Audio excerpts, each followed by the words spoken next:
मित्रों, नमः संस्कृताय। मिथिलेश हरदेनिया के साथ जुड़ रहे हैं आप एक नई श्रृंखला में। मित्रों, श्रृंखला अवश्य एक नई है, किंतु एक अलग से उस श्रृंखला का निर्माण किया जा रहा है।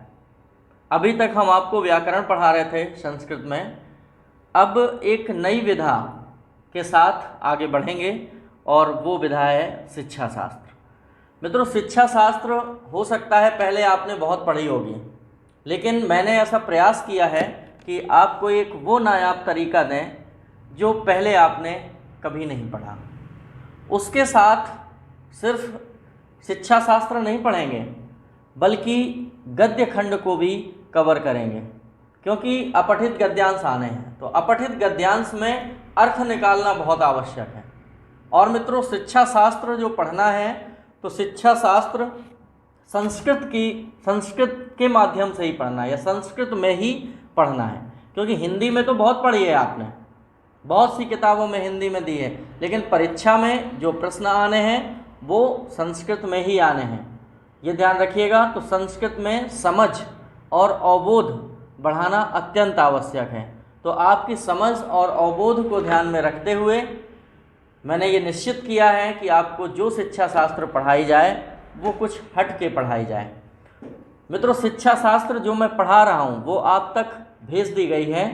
एप्लीकेशन यदि आपने डाउनलोड कर लिया है तो एप्लीकेशन में भी PDF डली हुई है, और जो ग्रुप से जुड़े हैं उनके पास भी PDF भेज दी गई है ग्रुप के माध्यम से। किंतु यदि आप तक नहीं पहुंच पाई है, इसका मतलब है कि अभी तक आपने एप्लीकेशन डाउनलोड नहीं किया है और या आप ग्रुप से नहीं जुड़े हैं। तो इन माध्यमों के द्वारा आप तक बहुत सारी सामग्री पहुंचाई जाती है, और यदि आप एप्लीकेशन नहीं डाउनलोड कर पा रहे हैं या नहीं किए हैं और ग्रुप से भी नहीं जुड़े हैं तो ऐसी बहुत सारी सामग्री आप मिस करते जाएंगे। तो मित्रों, जब आप पढ़ ही रहे हैं तो एक व्यवस्थित तरीके से पढ़िए, और जैसे दिशा निर्देश यहाँ से किए जाएं उनको आप मानिए। तो जब सामने आप PDF की हार्ड कॉपी या उसकी प्रिंट आउट आप अपने सामने रखेंगे तो जो मैं यहाँ से पढ़ाने वाला हूँ वो आपके सामने रहेगा, तो अक्षरशः आपको समझ में आने वाला है। क्योंकि मित्रों, मुझे यहाँ अनुवाद विधि से पढ़ाना है। आपने शिक्षण विधियाँ पढ़ी होंगी, बहुत सारी शिक्षण विधियाँ होती हैं, तो उन शिक्षण विधियों में एक है अनुवाद विधि। तो अनुवाद विधि के द्वारा मैं आपको अध्यापन कार्य करवाने जा रहा हूँ। तो शिक्षा शास्त्र को अनुवाद विधि के द्वारा पढ़ेंगे। ये भी एक विधि है अध्यापन की, और बहुत अच्छी विधि होती है।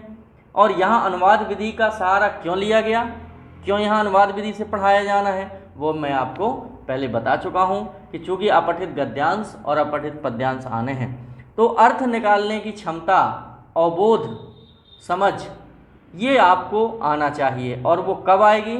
जब मैं आपके सामने अनुवाद करके किसी पंक्ति को रखूँगा। तो इस माध्यम से आप शिक्षा शास्त्र भी पढ़ जाएंगे और अनुवाद करने की क्षमता का विकास होगा आपके। तो मित्रों, शुरू करते हैं। आज शिक्षा शास्त्र का श्री गणेश करते हैं। शिक्षा शास्त्र। मित्रों, शिक्षा शास्त्र को ही पेडागॉजी बोलते हैं। कई लोग इसको पेडागॉगी भी कहते हैं, कई लोग पेडागॉजी, जो भी हो भगवान जाने, मैं तो संस्कृत वाला ठहरा। ठीक है। संस्कृत शिक्षण विधियाँ। तो मित्रों, संस्कृत शिक्षण विधियाँ तो ये हिंदी में है, लेकिन संस्कृत में इसको कहेंगे संस्कृत शिक्षणस्य विधयः। संस्कृत शिक्षणस्य। अब मित्रों, शिक्षणस्य क्यों कहेंगे? आपको रूप सिखाए हुए हैं, कहा, कम, केन, काय, कात, कस्य, षष्ठी विभक्ति। तो षष्ठी विभक्ति का कारक चिन्ह क्या होगा? कर्ता ने कर्म को कर्ण से, शम प्रदान को के लिए, अपादान से अलग, और संबंध काकी के, रारी रे या नानी ने। तो यहाँ जो कारक चिन्ह है काकी के, मतलब शिक्षणस्य का अर्थ होगा शिक्षण की। तो संस्कृत शिक्षणस्य मतलब संस्कृत शिक्षण की, विधियः मतलब विधि, तो संस्कृत शिक्षण की विधि, ऐसा हो जाएगा। अब इसमें देखिएगा, यदि आपके पास है, क्योंकि मैंने पहले आपसे बता दिया था कि आप PDF की हार्ड कॉपी प्रिंट करवा के आप सामने रखें, ऐसा मैंने आपको आज से 4-6 दिन पहले कह दिया था। तो निश्चित तौर पे जो सिंसियर होंगे पढ़ाई के प्रति, उन्होंने ऐसा कर लिया होगा और उनके सामने हार्ड कॉपी रखी होगी।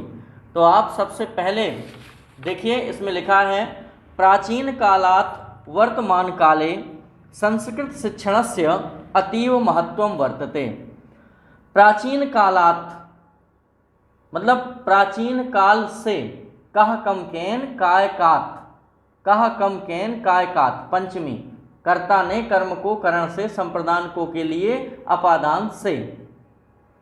तो मित्रों प्राचीन कालात का अर्थ निकालेंगे प्राचीन काल से, वर्तमान काले मतलब वर्तमान काल में, संस्कृत शिक्षणस्य मतलब संस्कृत शिक्षण का अतीव महत्वम वर्तते, अतीव मतलब बहुत ज़्यादा, महत्वम वर्तते मतलब महत्व है। तो प्राचीन कालात वर्तमान काले मतलब प्राचीन काल से वर्तमान काल में संस्कृत शिक्षण का बहुत बड़ा महत्व है या बड़ा महत्व है।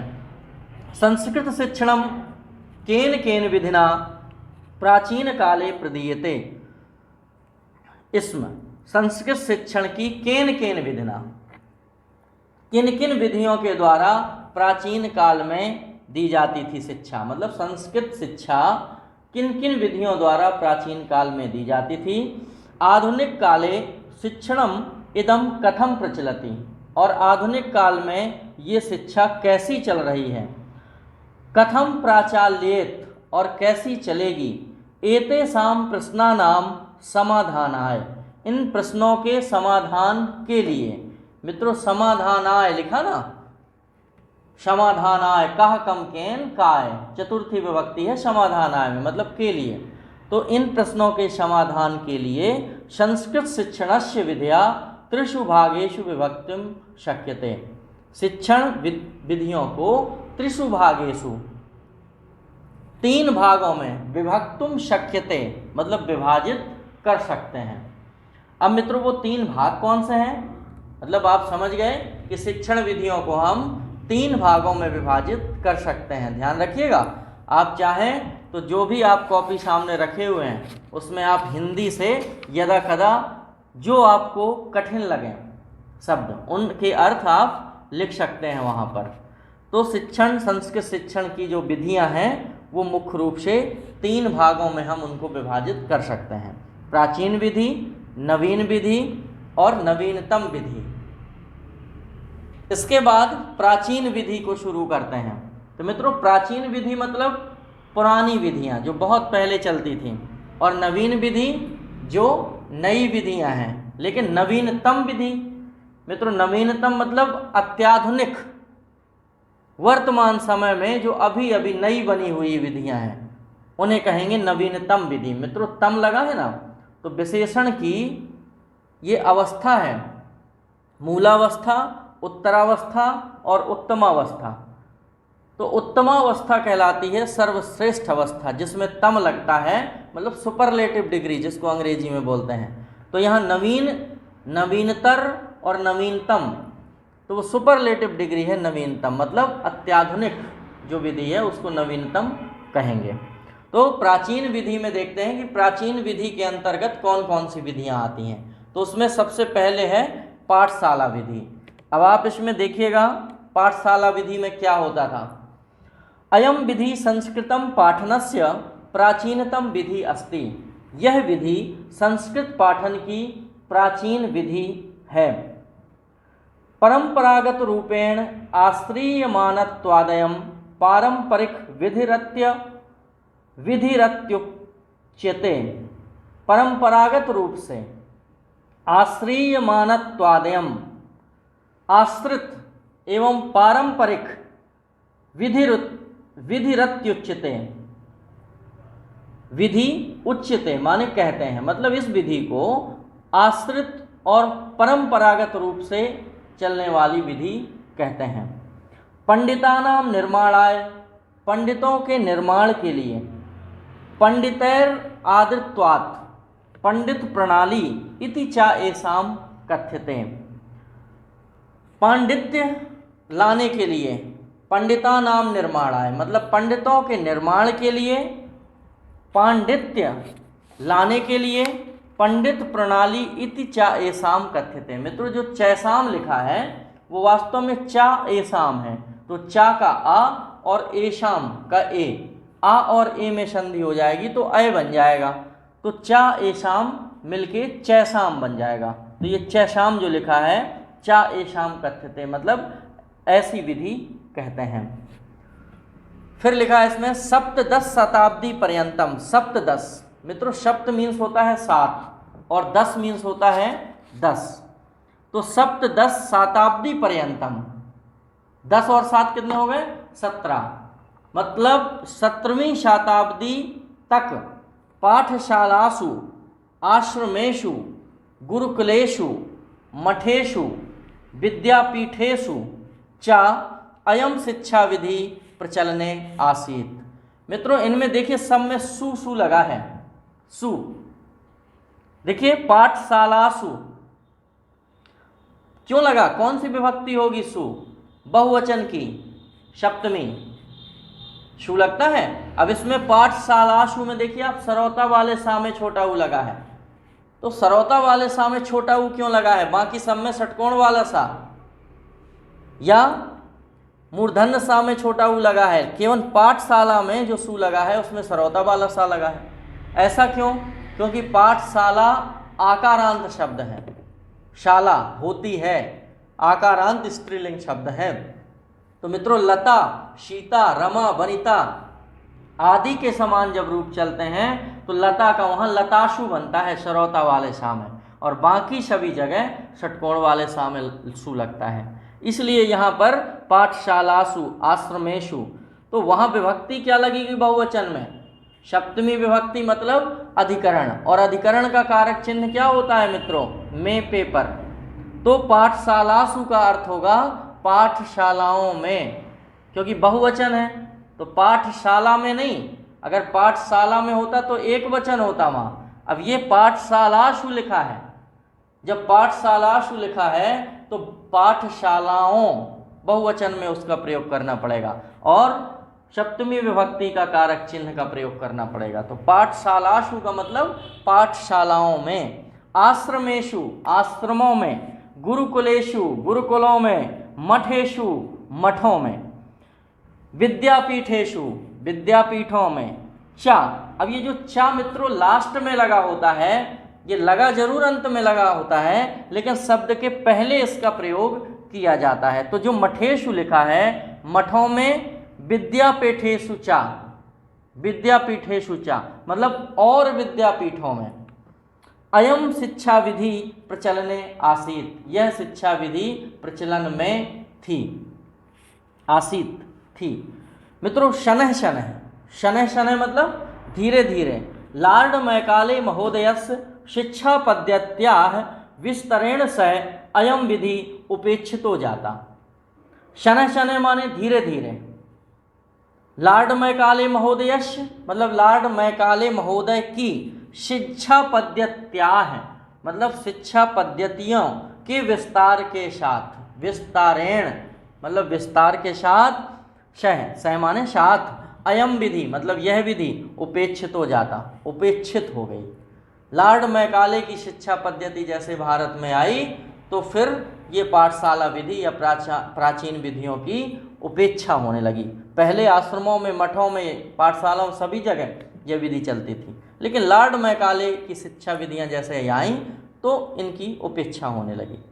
आगे देखते हैं मित्रों, अनेन विधिना शिक्षारंभा, इस विधि के शिक्षारंभ में उपनयन संस्कारात् परम भवति स्म, उपनयन संस्कार के बाद होती है, होती थी।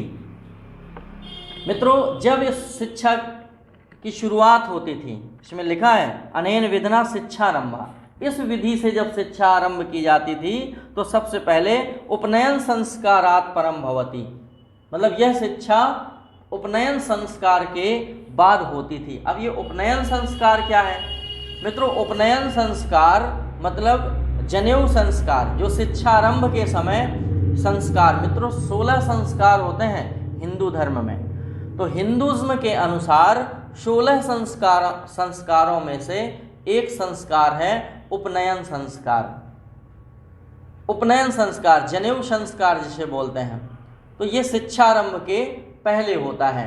मित्रों, यदि आपने बीएड और डीएड किया हुआ है, निश्चित तौर पे किया होगा, यदि आप शिक्षक बनना चाहते हैं तो उसमें आपने 3 शिक्षाओं को पढ़ा होगा, वैदिक कालीन शिक्षा, बौद्धकालीन शिक्षा और मध्यकालीन शिक्षा। तो मित्रों, वैदिक शिक्षा में हिंदू धर्म की शिक्षा के बारे में कहा गया है, बौद्ध शिक्षा में, बौद्धकालीन शिक्षा में बौद्ध शिक्षा के बारे में बताया गया है, और मध्यकालीन शिक्षा में इस्लामिक शिक्षा के बारे में बताया गया है। तो मित्रों, जहाँ उपनयन संस्कार है हिंदू धर्म में, वहीं बौद्ध में पवज्जा संस्कार है, और वही मध्यकालीन शिक्षा में विस्मिल्लाह रस्म होती है। रस्म जिसको यहाँ पर संस्कार बोलते हैं, वही वहाँ रस्म है। तो विस्मिल्लाह रस्म होता क्या है, इसमें पीले वस्त्र धारण करा के, उपनयन संस्कार में मुंडन करवा के, और गुरुओं के सामने जाकर मंत्र फूंकते हैं कान में। जैसे विवाह संस्कार में आपने देखा होगा, विवाह संस्कार में पंडित जी मंत्र देते हैं, कान में मंत्र फूंकते हैं, फिर उस मंत्र का जाप प्रतिदिन करना होता है। सभी का होता है, जो भी प्रॉपर भारतीय हिंदू धर्म के अनुसार विवाह होते हैं तो उनके कान फूंके जाते हैं। अब आप अरेंज लव मैरिज या कोर्ट मैरिज करते हैं तो नहीं वहाँ कोई मंत्र फूंकने जाएगा, ठीक है। जो अरेंज मैरिज होती हैं, जो हिंदू रीति रिवाज के अनुसार, संस्कारों के अनुसार विवाह होते हैं, उनमें ऐसा होता है। और मित्रों, मैं उसी संस्कार को मानने वाला हूँ, उस संस्कार से ही विवाह होना भी चाहिए। इसके बाद जो इस्लाम धर्म है या मध्यकालीन शिक्षा है, उसमें कुरान शरीफ की कुछ आयतें पढ़ने के लिए बालक से कही जाती हैं, लेकिन बालक छोटा होता है, तो जब छोटा होता है तो वह आयतें पढ़ने में सक्षम नहीं हो पाता है, तो बिस्मिल्लाह शब्द कहकर ही उस रस्म की अदायगी कर दी जाती है। ऐसा पुस्तकों में उल्लेख है, यथार्थ क्या है वो मैं नहीं जानता। इसके बाद बौद्ध धर्म में पवज्जा संस्कार होता है। पवज्जा संस्कार में मठों में गेरुआ वस्त्र धारण करके बौद्ध भिक्षु जाते हैं, बालकों को का मुंडन हो जाता है और गेरुआ वस्त्र धारण करके मठों में, जैसे हिंदुज्म में आश्रम होते हैं ऐसे ही वहाँ मठ होते हैं, और मध्यकालीन शिक्षा में खानक्वाह होते हैं। तो मठों में जाकर वो 3 वाक्य बोलते हैं, बुद्धम शरणम गच्छामि, धम्मम शरणम गच्छामि, संघम शरणम गच्छामि। संघ मीन्स उनका मठ, एक समूह, आश्रम को भी वहाँ संघ बोलते हैं, समूह बोलते हैं। तो ये 3 वाक्य बोलने के लिए कहा जाता है। तो मित्रों, समझ गए आप, जो उपनयन संस्कार है वही पवज्जा संस्कार है और वही बिस्मिल्लाह रस्म है। ये पढ़ा होगा आपने डीएड और बीएड में, बीएड के खासकर द्वितीय पेपर में है सिलेबस में। आगे देखिए, अनेन विधना शिक्षारंभा उपनयन संस्कारात् परम भवति स्म, गुरु छात्रेभ्यो गायत्री मंत्रम उपदिशति। गुरु छात्रों को गायत्री मंत्र का उपदेश करते हैं, गुरु छात्रों को गायत्री मंत्र का उपदेश करते हैं। मंत्रस्य दीक्षात् परम, मंत्रस्य दीक्षात् परम मतलब मंत्र दीक्षा के उपरांत शिक्षा प्रारभ्यते, शिक्षा प्रारंभ होती है। अध्ययनार्थम मतलब अध्ययन के लिए, अर्थम लगा ना, अर्थम मीन्स के लिए, तो अध्ययनार्थम मतलब अध्ययन के लिए। गुरु आह्वानस्य व्यवस्था आसीत, गुरु के आह्वान की व्यवस्था थी। ऐसा नहीं था जो आजकल कक्षाओं में है कि आप बैठ गए गुरु जी अपने आप आ जाएं। उस समय गुरु जी का आवाहन करना पड़ता था, बुलाना पड़ता था। तो आवाहन कैसे करते थे? प्रतिदिनम शिष्यः नित्य कर्मम कृत्वा गुरु समीपम गच्छति। प्रतिदिन शिष्य नित्य कर्म करके मतलब तैयार होके और गुरु के पास जाते थे। गुरु समीपम गच्छति। पाठारंभाय छात्रः स्वदक्षिण हस्तेन गुरु वाम हस्ताम आधाति स्म। पाठारंभाय मतलब पाठ आरंभ करने के लिए, छात्र स्वदक्षिण हस्तेन, छात्र स्वयं के दाहिने हाथ से गुरु वाम हस्तात् आधाति, गुरु के बाएं हाथ में देते थे। मतलब गुरु का बायां हाथ और शिक्षक का दाहिना हाथ ऐसे पकड़ते थे और निवेदयति, इसमें और निवेदन करते थे, इस तरह से निवेदन करते थे। सम्माननीय श्रावयन्तु, और कहते थे सम्माननीय सुने। इति छात्रः दत्तचित्तो भूत्वा ओम इति शब्दम उच्चारयति स्म। छात्र दत्तचित्तो मतलब अपने, दत्तचित्तो चित्त मीन्स होता है मन, तो अपने मन में, अपने मन को एकाग्र करके ओम इति शब्दम उच्चारयति, ओम ऐसे शब्द का उच्चारण करते थे। गुरु आज्ञां प्राप्य, गुरु की आज्ञा पाकर तस्य दक्षिण हस्ततः उपविशत स्म। तस्यम माने, तस्य माने वे, उसके दक्षिण हस्तस्य मतलब दाहिने हाथ की ओर बैठ जाते थे। उपविशत स्म, उपविशति मतलब बैठना और उत्तिष्ठ मतलब खड़े होना, तो उपविशत मतलब बैठ जाते थे। छात्रः उत्तराभिमुखं भूत्वा आचमनं कृत्वा ब्रह्मांजलिम आबध्य गुरु समीपे विद्यां प्राप्नोति स्म। छात्रः उत्तराभिमुखं भूत्वा, छात्र उत्तर की ओर मुख करके आचमनम कृत्वा, आचमन करते थे। मित्रों, आचमनम कृत्वा मतलब शुद्धिकरण करना। आपने देखा होगा पंडितों को कि जब शुरुआत होती है पूजा की तो आपके ऊपर जल छिड़का जाता है कुशा से, वो आचमन कहलाता है। और आपको हाथ में वो जल देते हैं और कहते हैं मुंह से लगाओ, तो मुंह तक लगाते हैं और फिर वो हाथ धुलवाते हैं और मंत्र पढ़ते हैं ओम अपवित्र पवित्रो, इस तरह से।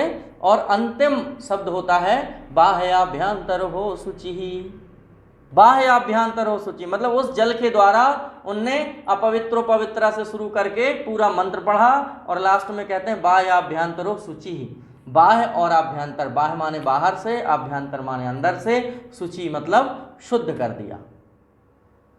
इस तरह से शुरुआत होती थी। तो आचमन करते थे और आचमन करके ब्रह्मांजलिम आबध्य गुरु समीपे, ब्रह्मांजलिम मतलब अंजलि बांधकर, इस तरह से भीख जैसे मांगते हैं, इस तरह से अंजलि करके और गुरु समीपे विद्यां प्राप्नोति, इसमें ऐसे बैठकर गुरु के सामने विद्या ग्रहण करते थे। अध्ययनात् पूर्वम पश्चात वा, अध्ययन के पहले या बाद में, चरण स्पर्श से, अध्ययन के पहले एवं बाद में, वह लगा है, वह मीन्स तो वैसे अथवा होता है, तो पहले अथवा बाद में चरण स्पर्श करते थे। स्वदक्षिण हस्तम अपने दाहिने हाथ से, गुरु दक्षिण पादेन गुरु का दाहिना पैर, और स्ववाम हस्तम अपने वाम मतलब बाएं हाथ से, गुरु वाम पादेन मतलब गुरु का बायां पैर, सहमेलयति मतलब दाहिने हाथ से गुरु का दाहिना पैर और बाएं हाथ से गुरु का बायां पैर। तो इस तरह से दाहिने हाथ से उनका दाहिना पैर, तो ऐसे हाथ हो जाएंगे क्योंकि अपन ऐसे खड़े हैं, वो ऐसे बैठे हैं, तो अपना हाथ इस तरफ जाएगा, तो ऐसे पैर छूते थे। गुरुजी बैठे रहते थे तो दोनों ऐसे ऐसे पैर पकड़ के और ऐसे मिला देते थे और फिर छूते थे पैर। सहमेलियत इस्म तदानीम चतुर्वर्गस्य अवधारणा प्रचलिताम आसीत्। चतुर्वर्ग अवधारणा, चार प्रकार से अवधारणा प्रचलिता आसीत्, अवधारणा प्रचलित थी। इसमें चतुर्वर्गस्य अवधारणा मतलब चारों तरफ से सोचना था हर प्रकार से कि सदाचार बढ़े, ज्ञान बढ़े, नियमों में रहें, ऐसी हर प्रकार से ये सोचा जाता था। मित्रों, पाठशाला विधौ निम्नलिखिता शिक्षण विधिया सन्निहिता आसन। पाठशाला विधि में निम्नलिखित शिक्षण विधि सन्निहित हैं। अब पाठशाला विधि में कौन कौन सी शिक्षा विधि सन्निहित हैं तो ये बताई जाएंगी आपको। तो इसमें लिखा है मौखिक विधि, व्यक्तिगत शिक्षण विधिर्वा, मौखिक विधि अथवा व्यक्तिगत शिक्षण विधि। प्राचीन काले मुख्यतः अयम विधि गुरुकुलेषु पाठशालेषु मठेषु प्रचलिता आसीत्।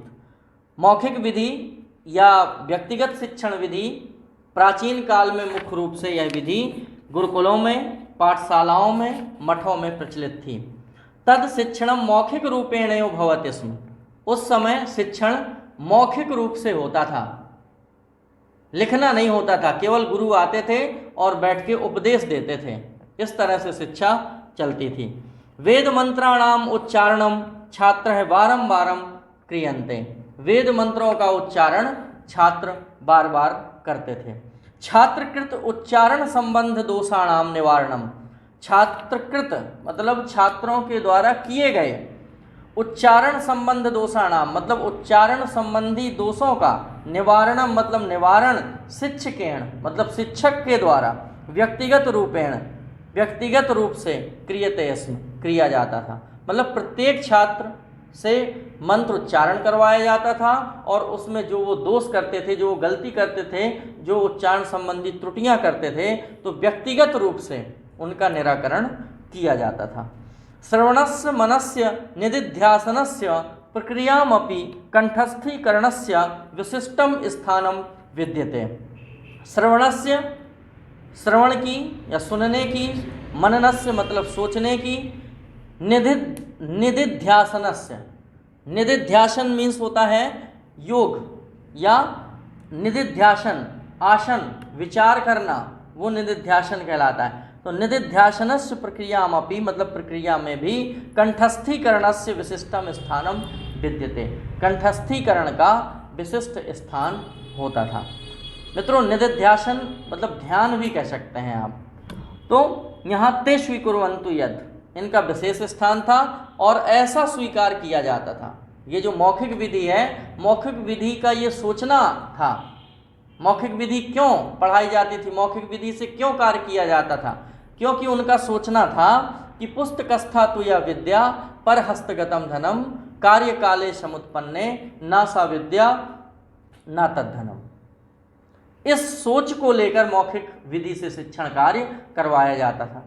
क्योंकि पुस्तकों में लिखी हुई विद्या, पुस्तकस्था तो या विद्या, पुस्तकों में लिखी हुई विद्या और पर हस्तगतम धनम और दूसरों के हाथ में दिया हुआ धन कार्य काले समुत्पन्ने काम पढ़ने पर ना सा विद्या ना तद्धनम, ना वो विद्या काम में आती है और ना वो धन काम में आता है। मित्रों आप देखते हैं आपके पास किताबें तो बहुत सी रखी हैं, लेकिन उन किताबों को आपने पढ़ा नहीं है, और यदि पढ़ा नहीं है तो वो विद्या काम में नहीं आएगी। लेकिन यदि मेरे द्वारा ये जो उपदेश दिया जा रहा है, ये जो मौखिक विधि से आपको पढ़ाया जा रहा है, अगर ये आपने सुन लिया तो अंतर मन में अगर इसको आप सेव कर लेते हैं, मनो मस्तिष्क में बैठा लेते हैं, तो मित्रों ये हमेशा काम में आएगी। लेकिन घर में जो किताबें रखी हैं वो काम में नहीं आएगी। इसलिए पुस्तकस्था तो या विद्या पर हस्तगतम धनम कार्य काले समुत्पन्ने नाशा विद्या ना तद्धनम। जो पैसा मेरे पास है, पर्स में है, वो एट ए टाइम मेरे काम में आएगा। दूसरों के हाथ में दिया हुआ धन समय पड़ने पर कभी नहीं मिलता। इस सोचकर, इस विचार कर ये मौखिक विधि से शिक्षण कार्य होता था प्राचीन काल में। इसके गुण क्या हैं? मौखिक विधिना छात्राणाम उच्चारणम शुद्धम भवति। मौखिक विधि से छात्राणाम उच्चारणम मतलब छात्रों का उच्चारण शुद्ध होता है। मौखिक अभिव्यक्ति सशक्ता भवति। मौखिक अभिव्यक्ति सशक्त होती है, मजबूत होती है।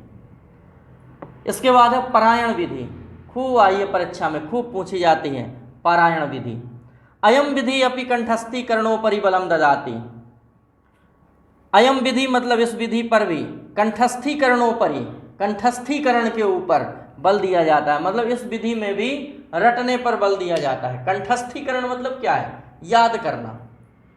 तो रटने पर बल दिया जाता है इस विधि में। वैदिक मंत्राणाम शश्वर पाठकरणम पारायणम कथ्यते स्म। वैदिक मंत्राणाम मतलब वैदिक मंत्रों का शश्वर पाठकरणम स्वर सहित पाठ करना पारायणम कथ्यते स्म पारायण कहा जाता है। मतलब वैदिक मंत्रों का स्वर सहित पाठ करना ही पारायण कहा जाता है। जैसे ओम यन्तु नद्यो वर्षन्तु पर्जन्यः सुपिप्पलारोषध्यो भवन्तु अन्नवतां मोदनवतां मां विच्छोदां एषां राजा भूयाशम। इस तरह से वेद मंत्र और वेद मंत्र का स्वर सहित उच्चारण करना ही मित्रों क्या है? पारायण विधि है। ध्यान रखिएगा। नियमानुसारम पारायण कर्त्री छात्र, नियम के अनुसार पारायण करने वाला छात्र पारायणिको भवति, पारायणिक होता था, उसको पारायणिक कहा जाता था। पाठस्य सरल कठिनतायाः च अनुसारेण अनेक प्रकारेण भवति पारायणम।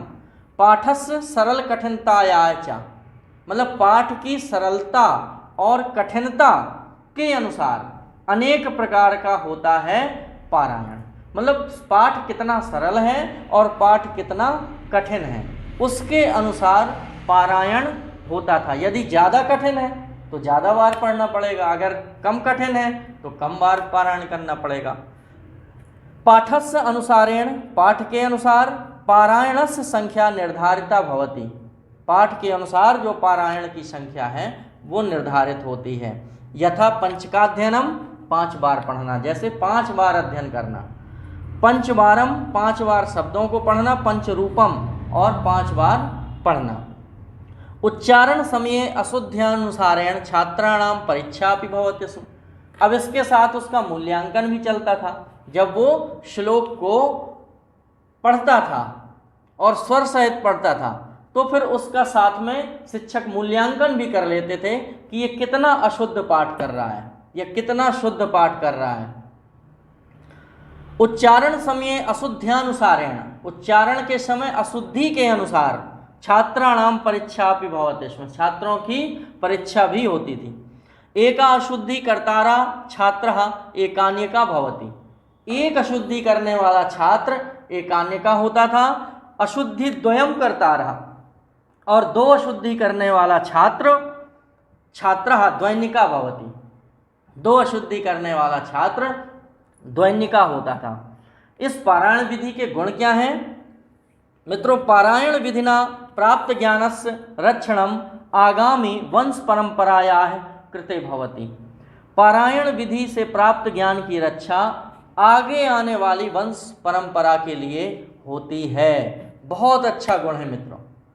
किताबों में जो हमने लिख दिया उसको आपने नहीं पढ़ा तो आगे के वंश में वो नहीं पहुंचा, लेकिन अगर आपको रटवा दिया, आपको पढ़ा दिया, स्वर सहित वाचन कर लिया तो आगे आने वाली पीढ़ी को भी आप उसी तर्ज को, उसी राह में, उसी लय में, उसी तुक में, आप उसी छंदोबद्ध, उसी छंद में आप अगली पीढ़ी को सिखा सकते हैं। लेकिन अगर लिख के चले गए तो पता नहीं कि इसको किस तर्ज से गाना है, किस लय से गाना है, स्वस्वर वाचन उसका कैसे होगा, सस्वर पाठ कैसे होगा, अर्थात पारायणिक कैसे हो पाएगा। तो ये उसका बहुत अच्छा गुण है। अब वाद विवाद विधि मित्रों, अगली विधि है वाद विवाद विधि। तो मित्रों वाद विवाद में क्या होता है? अस्मिन् विधौ कंठस्थीकरणेन सह अवबोधने उपरि बलम दीयते स्म। इस विधि में कंठस्थीकरण के साथ साथ मतलब याद करने के साथ साथ अवबोधने उपरि, अवबोध मतलब होता है समझ, के ऊपर भी बल दिया जाता है।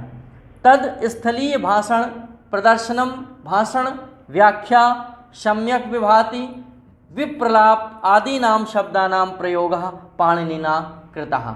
मित्रों वाद विवाद विधि में पाणिनि ने इन विशेष शब्दों का प्रयोग पाणिनि ने किया है, और वो शब्द क्या है? भाषण, स्थलीय भाषण, प्रदर्शन, भाषण, व्याख्या, सम्यक विभाति विप्रलाम आदि नाम शब्दानाम प्रयोग पाणिनिना कृतः। यह शिष्य वाद विवादे विजयी भवति। जो शिष्य वाद विवाद में विजय होते थे, जो शिष्य वाद विवाद में विजय होते थे, सा एव तस्य विषयस्य अधिकारी मन्यते, उसे उस विषय का अधिकारी माना जाता था। जो वाद विवाद में सफल होता था या विजय होता था उसे उस विषय का अधिकारी माना जाता था। एव तस्य अतीव सम्मानो भवत्, और उसका अत्यधिक सम्मान होता था। शास्त्रार्थः संवादश्च अस्य विधे उदाहरणानि सन्ति। शास्त्रार्थ, शास्त्रों का अर्थ, शास्त्रों पे बहस, संवादश्च और संवाद, जैसे गार्गी मैत्रेयी संवाद हैं, तो इस तरह से संवाद अस्य विधे उदाहरणम सन्ति, इस विधि के उदाहरण हैं। जैसे यम यमी संवाद, यम यमी संवाद, गार्गी मैत्रेयी संवादश्च, जैसे यम यमी संवाद है, गार्गी मैत्रेयी संवाद है, वो इस विधि के उदाहरण हैं। दार्शनिक तत्वानां तर्क विधीनां मुख्यतः न्यायशास्त्रस्य अध्यापनम प्रचलितम आसीत्। दार्शनिक तत्व और तर्क विधियों में मुख्य रूप से न्यायशास्त्र अध्यापन प्रचलितम, प्रायः न्यायशास्त्र में अध्यापन चलता था। गुण क्या हैं वाद विवाद विधि के? तो वाद विवाद विधि के गुण देखिएगा। अनेन छात्राणां भाव प्रकाशनस्य शक्तेः विकासो भवति। इससे छात्रों में भाव प्रकाशन शक्ति का विकास होता है। बहुत बढ़िया गुण है, बहुत अच्छी बात है कि अगर वाद विवाद आपने हो सकता है कि कॉलेजों में वाद विवाद प्रतियोगिता में भाग लिया था। मित्रों, जब हम बीएड कर रहे थे तो हमारे यहाँ वाद विवाद प्रतियोगिता हुई थी।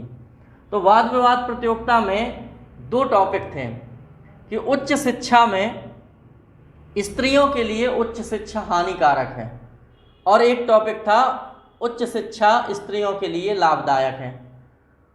तो मित्रों, जो लड़कियों की पार्टी थी उनको टॉपिक दिया गया कि उच्च शिक्षा में या उच्च शिक्षा स्त्रियों के लिए लाभदायक है, उस पर बोलना था। और लड़कों को टॉपिक दिया गया कि स्त्रियों के लिए उच्च शिक्षा हानिकारक है। अब दोनों में बहस हुई। पहले टॉपिक दे दिए गए कि आप किसी भी स्रोत से मैटर ढूंढिए, मैटर ढूंढने के बाद वहाँ बहस करिए। तो मित्रों, बहस की। अब जब ये दोनों टॉपिक हैं तो ये तो निश्चित है कि एक पॉजिटिव है एक नेगेटिव है। शिक्षा तो सबके लिए आवश्यक है, तो शिक्षा तो जीत किसकी होना थी? ये तो निश्चित है कि उच्च शिक्षा में लाभदायक है, जीत तो इसकी ही होनी थी क्योंकि पॉजिटिव टॉपिक था वो। नकारात्मक बोला, खूब बोला, क्योंकि उच्च शिक्षा स्त्रियों के लिए अगर लाभदायक है तो कुछ कहीं ना कहीं थोड़ा बहुत हानिकारक भी है। ठीक है, और उसके और भी कई कारण, मैं अभी नहीं बताऊंगा कि उसके क्या हानि है, आप स्वयं चिंतन करिएगा। ठीक है, कुछ हानिकारक है। तो यहाँ जो वाद विवाद विधि है, वाद विवाद विधि का ये गुण बताया गया कि इससे छात्रों में भाव प्रकाशन शक्ति का विकास होता है। जो अंतर मन में उसके भाव छिपे रहते हैं वो उगल के बाहर रख देता है बोलने में। इसके बाद छात्रेषु भाव प्रकाशन शक्ति का विकास करके और अपने ज्ञानवर्धन भी करता है। तो ये इसके गुण हैं। मित्रों, अगला है प्रश्नोत्तर। अगली विधि है प्रश्नोत्तर विधि। प्रश्नोत्तर विधि में देखें, वैदिक काले शिक्षकः प्रश्नोत्तर विधि नाम शिक्षणम करोति यस्। वैदिक काल में शिक्षक प्रश्नोत्तर विधि में शिक्षण करते थे। प्रति प्रश्नांतरम छात्र तस्यावृत्ति क्रियन्ते स्म। प्रति प्रश्न के बाद छात्र उसकी आवृत्ति करते थे। यदा शिक्षका संकेत मात्रम दीते, अगर शिक्षक संकेत मात्र देता था तो छात्र उत्तरम अन्वेषयन्ति स्म, तो छात्र उसका उत्तर ढूंढता था। यतो ही जिज्ञासायाः अभावे ज्ञानम नास्ति, इसमें जिज्ञासा के अभाव में ज्ञान नहीं होता। मतलब यहाँ छात्रों को जिज्ञासु होना बहुत आवश्यक है। वैदिक शिक्षायाम प्रश्नानाम महत्वम स्वीकृतम, वैदिक शिक्षा में इसके महत्व को स्वीकार किया गया है। इसके गुण क्या हैं? तो छात्रः प्रश्नानाम उत्तरम अन्वेषयन्ति, छात्रः सक्रिय भवन्ति। मित्रों, जब छात्र प्रश्नों के उत्तर को ढूंढता है, अन्वेषयन्ति मतलब उसका अन्वेषण करता है, ढूंढता है, तो छात्राः सक्रिया भवन्ति, उसमें छात्र सक्रिय होता है, बिजी होता है। तो छात्राणाम चिंतन तर्क निरीक्षण शक्तिश्च विकासो भवति। इस विधि से यदि वो पढ़ता है तो छात्रों में चिंतन तर्क और निरीक्षण शक्ति का भी विकास होता है। मित्रों, आगे है भाषण विधि। भाषण विधि देखिएगा, क्लिष्टेषु ग्रंथेषु ये शब्दाः कठिनाः भवन्ति। क्लिष्टेषु ग्रंथेषु मतलब कठिन ग्रंथों में जो शब्द कठिन होते हैं, तेषां शब्दानां स्पष्टीकरणम, उन शब्दों का स्पष्टीकरण करने के लिए शिक्षकेण भाषणेन क्रियन्ते स्म, शिक्षक भाषण करते हैं, उनके स्पष्टीकरण के लिए शिक्षक भाषण करते हैं या भाषण देते हैं। अष्टाध्यायी ग्रंथे प्रयुक्त भाषण शब्दात् भाषण विधेय आभासो भवति। अष्टाध्यायी ग्रंथ में अष्टाध्यायी ग्रंथ में जो प्रयुक्त भाषण शब्द है उससे भाषण विधि का आभास होता है। मित्रों, इसके गुण क्या है भाषण विधि के? अनेन विधिना छात्राः कस्मिन्नपि विषयस्य विस्तृतम ज्ञानम प्राप्नुवन्ति। जब उसे भाषण देना होता है किसी व्यक्ति को तो वो उसके बारे में मैटर ढूंढता है, और जब मैटर ढूंढेगा तो उसके ज्ञान में वृद्धि होगी। तो इसका यही गुण है कि अनेन विधिना छात्राः, इस विधि से छात्रों में कस्मिन्नपि विषयस्य मतलब किसी भी विषय का विस्तृतम ज्ञानम प्राप्नुवन्ति, किसी भी विषय का विस्तृत ज्ञान प्राप्त करता है। मित्रों आज इतना ही, आपको निश्चित तौर पे समझ में आया होगा, क्योंकि एक रफ्तार है, उच्चावच नहीं है, एक सा आप सुन रहे हैं। हो सकता है आपको नींद आ गई हो, तो सोना नहीं है, ठीक है। एक ध्वनि में और अंतर मन से बिल्कुल शुद्ध और पवित्र होकर ये पेडागॉजी आपको सुनना है। सामने कॉपी रखना है तो केवल आवाज़ सुनना है आपको मोबाइल से, वॉइस, और आपकी नज़र होना चाहिए उस हार्ड कॉपी में जो आपके पास सामने फ़ोटो कॉपी रखे या प्रिंट आउट निकले हुए रखें कि मैं कहाँ पढ़ा रहा हूँ और किस वाक्य का क्या अर्थ बता रहा हूँ। तो मित्रों वॉइस सुनना है आपको मोबाइल से और नज़र रखना है आपको अपने प्रिंट आउट पर, उन पंक्तियों पर जहाँ मैं बोल रहा हूँ।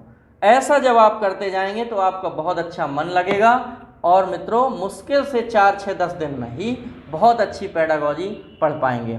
इसके बाद हम प्रश्न सीरीज लाने वाले हैं, बहुत सारे प्रश्नों के उत्तर हम आपको बताएंगे, हजारों प्रश्नों के उत्तर आपके पास होंगे। तो जब आप परीक्षा में जाएंगे आपकी विजयी निश्चित होगी। विजयी भव। आज इतना ही, मिलते हैं अगले वीडियो में, तब तक के लिए नमस्कार।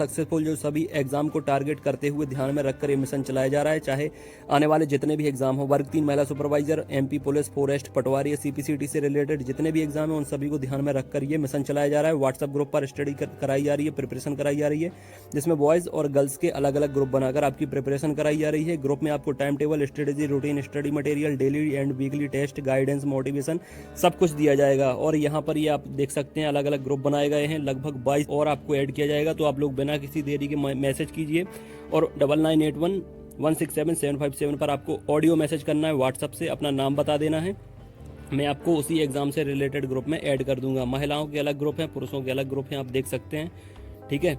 और इसके साथ साथ strategy, routine, syllabus, complete plan आपकी स्टडी के लिए, ताकि आप लोग बेस्ट रैंक हासिल कर सको यहाँ पर, ठीक है। आपकी तैयारी के साथ ही आपको पता लग जाता है कि आप अब अच्छी मेरिट हासिल करने वाले हो, क्योंकि यहाँ पर आपको टाइम टेबल दिया जाता है। हर एग्जाम का अलग टाइम टेबल होता है जो 7 दिन में बदलता रहता है। जुड़ने से आपको फायदा क्या मिलेगा? Time table, strategy, routine, study material, daily weekly test, guidance, motivation सब आपको मिलता रहेगा। जुड़ने के लिए आपको 99811677 और 757 ये व्हाट्सअप नंबर है, इस पर आपको ऑडियो से नाम बता देना है अपना और किस एग्जाम के लिए आपको जुड़ना है वो भी मुझे बता देंगे, तो मैं आपको जोड़ लूंगा।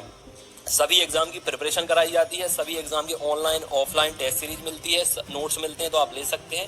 ये सारा कुछ आप देख सकते हैं।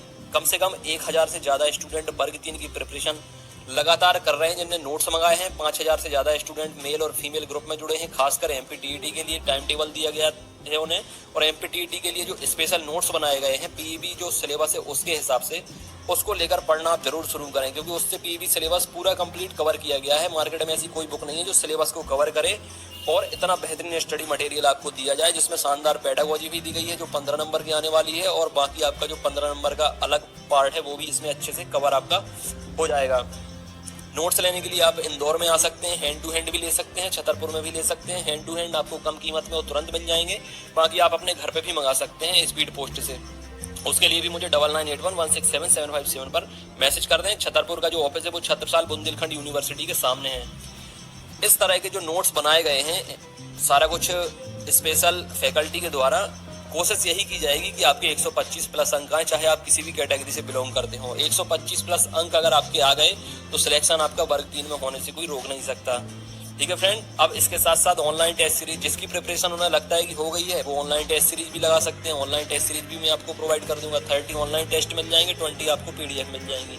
ये ऑफिस है हमारे छतरपुर का, यहाँ पर ये आपका चैनल है। प्यार देने के लिए, सपोर्ट देने के लिए बहुत बहुत शुक्रिया आपका। चैनल को सब्सक्राइब कर सकते हैं, जुड़ सकते हैं जितने भी नए मेंबर हैं, और पुराने मेंबर को परिवार का हिस्सा बनने के लिए शुक्रिया फ्रेंड्स।